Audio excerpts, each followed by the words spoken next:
Eliminate all stuck stools and get rid of belly bloat with a single spoonful of this. Everyone wants a perfect body, right?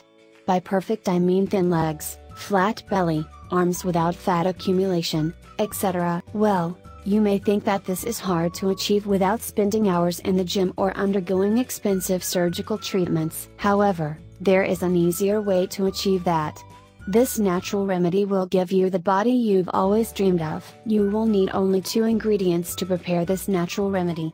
Just lemon and chia. These 2 ingredients are extremely beneficial for your health. Lemon has potent antioxidant and antiviral properties and can deflate your belly and prevent various diseases. What is more, it is packed with fiber which has the ability to eliminate toxins from your body. Chia is an excellent source of fiber.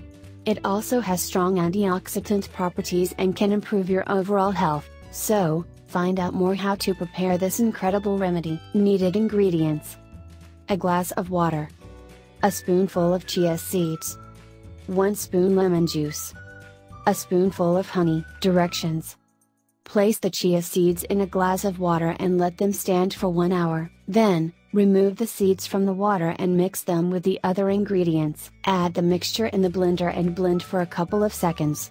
You should consume this drink every morning, before your breakfast. If you like the video, give it a thumbs up, and share it with your friends. If you want more natural cures and weight loss tips, subscribe to the channel.